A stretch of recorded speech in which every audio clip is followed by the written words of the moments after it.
happens if every individual in this room begins to unleash more of their potential? What are your individual goals? What are your values? What excites you? I had a coach one time when I was with the Jets. Coach looked at me and says, hey, number 18. I said, yes, coach. He says, you got a whole lot of potential. And I'm like, thank you, coach. Thank you. First nice thing you said to me since I've been in camp. He said, don't thank me. It just means you haven't done anything yet. I will say it right now. There is a leader in here working with someone on your team. That individual on your team may be your top performer, but they are not maximizing their potential. Too often we allow being good to get in the way of being great. I'm not saying I would have the same conversation if 140,000 people were here, but when I'm talking to the 3,000 who influenced 140,000, you must understand, you cannot inspire and empower without being inspired and empowered yourself. The scoreboard is a lagging indicator. It is not a leading indicator. And what happens too often is we have a tendency to underestimate our potential and overestimate our actual performance. Now, I will be honest with you. It is hard as a leader, as a coach, to ask for something that you're not doing yourself. It is hard to ask for something that you're not practicing. It is hard to ask for something that you are not practicing. So the first filter, the first criteria before I ask for anything in terms of growth from my people, am I growing myself? What am I doing to get better? What am I doing to stretch myself? What am I doing to unleash more of the potential that I have? I'm telling you, this is next level. None of you would be in the seat you're in if you didn't have goals. The question is, why did you stop? Why did you stop? In my relationship, in my marriage, in my business, in all the areas of my life, if it's atrophied or if it's hit a rut, there's a high probability that I stop goal setting in it, that I stop dreaming. They had a room this size of all their top salespeople. And I asked a question. Who in the room knows who around the top 10 salespeople are? At least, 5 of the top 10. Almost every hand in the room went up. My next question was, how many of you would desire to be in that group? Almost every hand up. Then I asked the last question. How many of you have called them? How many of you have taken the time to go visit them? How many of you have? I swear maybe 20 hands went up. I said, this is good news. Those 20 hands, you're on your way. Because for some reason, everybody else who knows what works, people who are willing to share it, won't go have the conversation. You know what it reminds me of during my playing days? My number was 18. One of my best friends was Eddie Carter, number 81. What did Eddie and I have in common? We were on the bench, watching every single game. If you looked at the film, you would see 1,881 or 8,118. And what were we doing together? Complaining about why we weren't on the field. Talking about it, fighting it. Have you noticed complainers fight each other? It's amazing how it works. I mean, we make each other comfortable in the fact that we're all performing far beneath our potential. That's how it works. Why? Because I know I should be honoring him and finding out what he does, but I'd rather talk about him from over here, give reasons why he plays. Oh, yeah, well, I would be able to play too if I was over there. If I knew him back then, like my coach doesn't want to win, right? So what am I saying? What I'm saying is, it would be a better idea that I also spend some time and encourage each other. Can we find the ones who are doing it right? It's free information. They paid a tuition that I don't have to. I can learn from them. Do you know how many times I've ran around the wedge? I've walked down my hallway knowing good and well I should walk directly into my teenage daughter's room, but I make a left instead. I can't tell you how many times I should have the conversation with my wife, but instead of having it, I run around the wedge and I use that strategy called hope. I hope things just get better on their own. Don't have to confront it. I can't tell you how many times, instead of having a performance management conversation with those I lead, I just run around the wedge hoping things are just going to get better. We're going to have these conversations over here about something. Instead of directly dealing with it, I'm going to talk around it.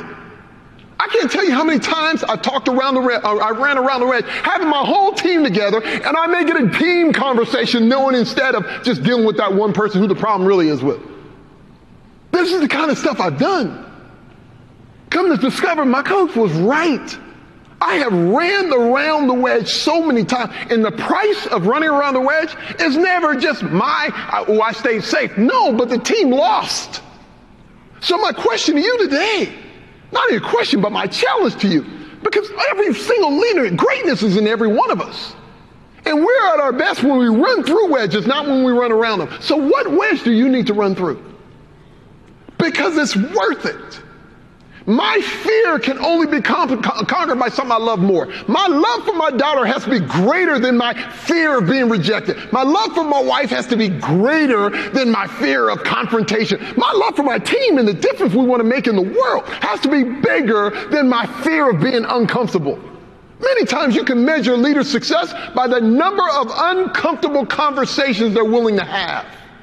I don't just like keynoting. I love keynoting. I love the engagement with the audience. I love communicating a message, and not only communicating a message, but looking at the people and seeing that they can picture what I'm talking about. They don't just hear it. They can see it in their own minds. I spend a lot of time executive coaching, a lot of time in boardrooms, a lot of time doing cultural transformation and consulting assignments. Therefore, I can step on stage and keynote about things I actually experience. So it's just not great quotes and great this. I get a chance to see what these principles look like implemented because I get to be part of the implementation. So that's what I love. Sometimes it's fun to just be on a stage and inspire and connect. But then I also get the benefit of doing the real work that comes with taking that message and really getting it embedded. And I think that's what also allows me to enjoy what I'm keynoting because I know what I'm talking about actually works. I was in Florida. I had a gentleman who was leading an organization. He says, Eric, tell my people, let them know. What happens if they don't perform well? I said, what do you mean? Tell them what happens in the NFL. When players don't perform well, when things don't go well, tell them what happens. I said, are you sure you want me to tell them? He said, yes. I said, okay. They fired a coach.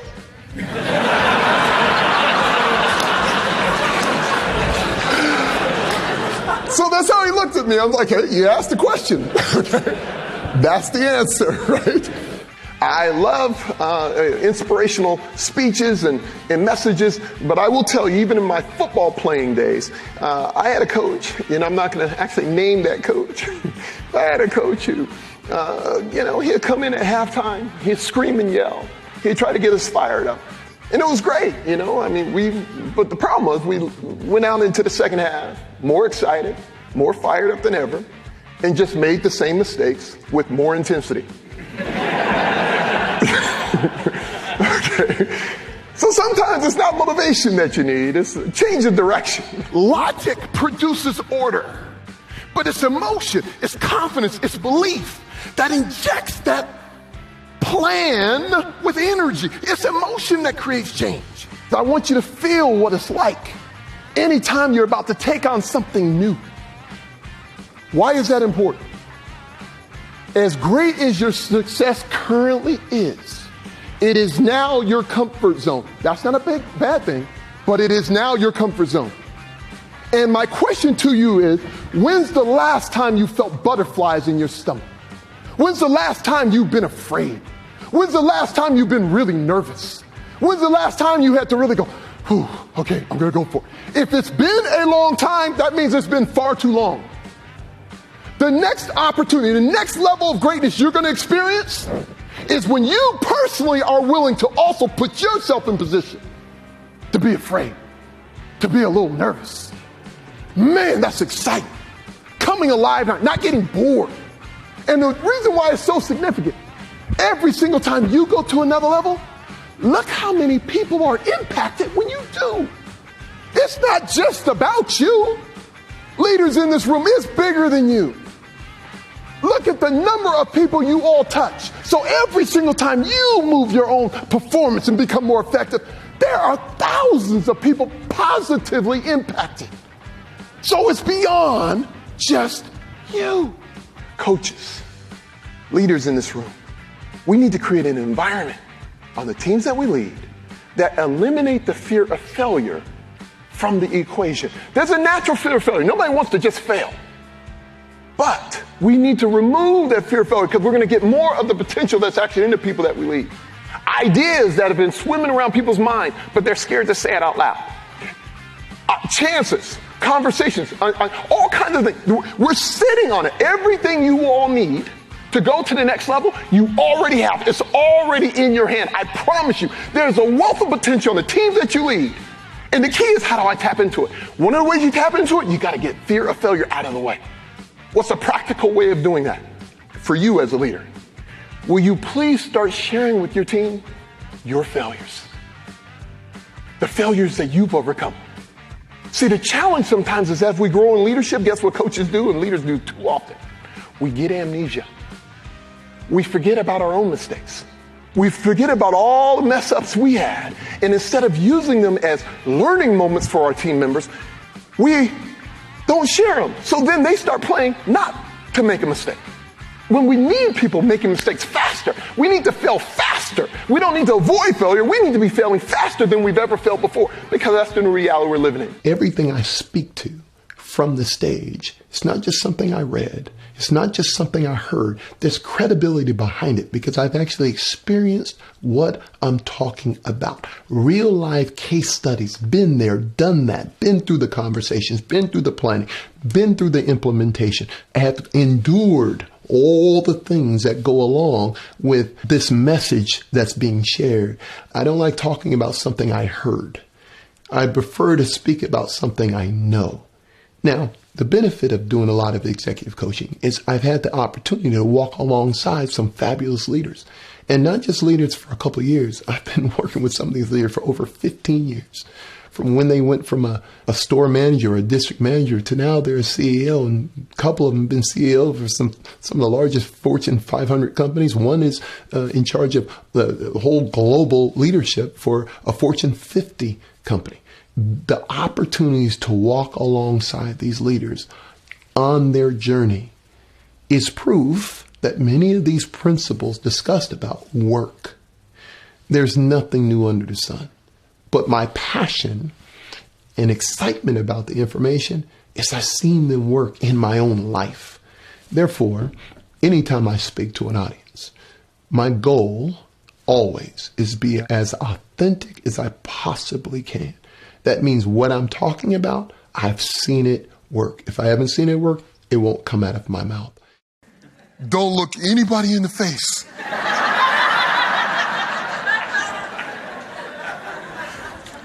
Kale starts taking off his watch.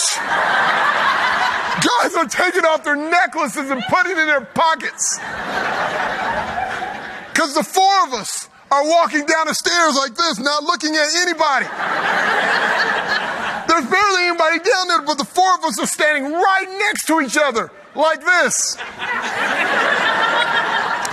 Because we don't want anybody to rob us. One of my clients is the U.S. Army Rangers. And one of my dear friends is a gentleman who used to work with them, Special Forces, everything. His name was Bruce Barker. And the reason Bruce is such a dear friend of mine, he said something to me one time, I'll never forget.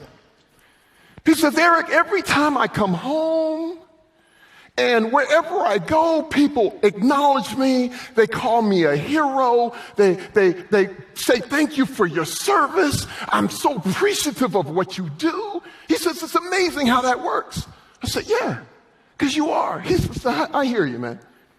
He says, but you know what's amazing? I said, what's that? He says, I've allowed my greatness to get compartmentalized. It's amazing how great I am and how heroic I am on the battlefield. It's amazing how great I am with all these other areas, but when I go home in my own house, when I'm with those real, it's amazing how I can be a hero out there and such a coward in my own house. I want to thank every single one of you. I want to thank you for what you do. I want to thank you for your level of success. But I also tell you, please, you've already done it, but please leave this place better than you found it. Pour everything that you have in you, please pour it into someone else. so they can keep this thing going. Thank you so much for having me. Appreciate it. Thank you. Thank you. God bless you. Thank you so much for having me.